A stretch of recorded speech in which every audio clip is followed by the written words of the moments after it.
ധർമ്മം ചെയ്യുക, സ്വതക്ക ചെയ്യുക, സഹായങ്ങൾ നൽകുക എന്നത് അതിന്റെ പ്രതിഫലം നാം ഒക്കെ മനസ്സിലാക്കുന്നതിനേക്കാളും അപ്പുറമാണ്. അള്ളാഹ്ക്ക് അത്രയും ഇഷ്ടപ്പെട്ട ഒരു കർമ്മമാണ് സ്വതക്ക ചെയ്യുക എന്നുള്ളത്. അതിന് ഒരു മനസ്സന്നെ വേണം. അത്തരം ആളുകൾക്ക് അത് ചെയ്യാൻ കഴിയുള്ളൂ. പണമുണ്ട് എന്ന് കരുതി അയാൾക്ക് സ്വതക്ക ചെയ്യാൻ കഴിഞ്ഞോളണമെന്നില്ല. അതുകൊണ്ട് ദാനധർമ്മത്തിന്റെ ആ ഒരു വഴി നാം പാലിക്കുന്നുണ്ടോ എന്ന് നാം ശ്രദ്ധിക്കണം. ഇല്ലാത്തവർക്ക് കൊടുക്കുക, അത് വലിയ കൂലിയാണ്. റസൂലുള്ളാഹിന്റെ ഒരു ഹദീസിൽ കാണാമല്ലോ, നമുക്കൊക്കെ അറിയാവുന്ന ഹദീസാണ്, ആ സ്വതക്കത്തു റദ്ദുൽ ബലായ. സ്വതക്ക, ധർമ്മം പരീക്ഷണങ്ങളെയും വിപത്തുകളെയും തട്ടിമാറ്റുന്നതാണ് എന്ന്. ഈ ഹദീസ് പലരുടെയും ജീവിതത്തിൽ ഒരുപാട് പുലർന്നതാണ്. എത്രയോ അനുഭവങ്ങൾ നമ്മുടെ സഹോദര സമുദായങ്ങളിലെ ആളുകൾക്ക് പോലും ഇതൊരു അനുഭവമാണ്. ഒരാൾ ഒരു നല്ല കാര്യത്തിൽ എന്തെങ്കിലുമൊക്കെ ദാനം ചെയ്താൽ, സ്വതക്ക നൽകിയാൽ, ഇല്ലാത്തവന് കൊടുത്താൽ, ഒരാളെ സഹായിച്ചാൽ, അയാൾക്കുണ്ടാകാൻ പോകുന്ന എന്തെങ്കിലും ഒരു വിപത്ത്, ഒരു ആഫത്ത്, ഒരു പരീക്ഷണം, ഒരു അപകടം, ഒരു രോഗം, ഒരു ബുദ്ധിമുട്ട്, അത് നീങ്ങാതിരിക്കുകയേയില്ല.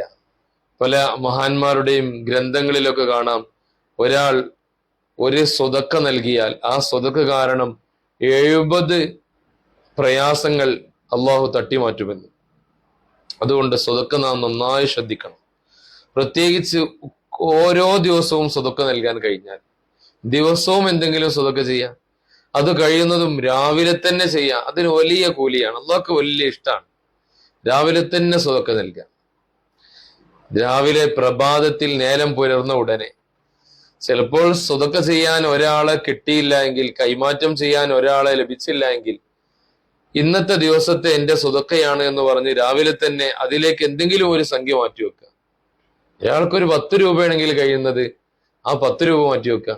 ഒരാൾക്കൊരു 100 രൂപ സ്വതക്ക ചെയ്യാൻ കഴിയുമെന്നാൽ 100 രൂപ മാറ്റിവെക്കുക. 500 1000 അതിനപ്പുറമോ ഒക്കെ ദിവസവും സ്വതക്ക ചെയ്യാൻ കഴിയുന്ന ആളുകളാണെങ്കിൽ ആ കഴിയുന്ന സംഖ്യ രാവിലെ തന്നെ ആർക്കെങ്കിലും നൽകുകയോ, അല്ലെങ്കിൽ ഇന്നത്തെ എന്റെ സ്വതക്കയുടെ വിഹിതമാണ് എന്ന് പറഞ്ഞ് രാവിലെ തന്നെ എന്തെങ്കിലും മാറ്റിവെക്കുകയോ ചെയ്യുക. എന്നിട്ട് ആ ദിവസം അല്ലെങ്കിൽ പിന്നെ എപ്പോഴെങ്കിലും ആരെങ്കിലും കാണുമ്പോൾ അത് അയാൾക്ക് നൽകുക. ഇത് അള്ളാഹ്ക്ക് വലിയ ഇഷ്ടമായിരിക്കും. അതിന്റെ പ്രതിഫലം പറഞ്ഞറിയിക്കാൻ കഴിയൂല. അതിന് അത്തരം ഒരു മനസ്സുണ്ടാകണം.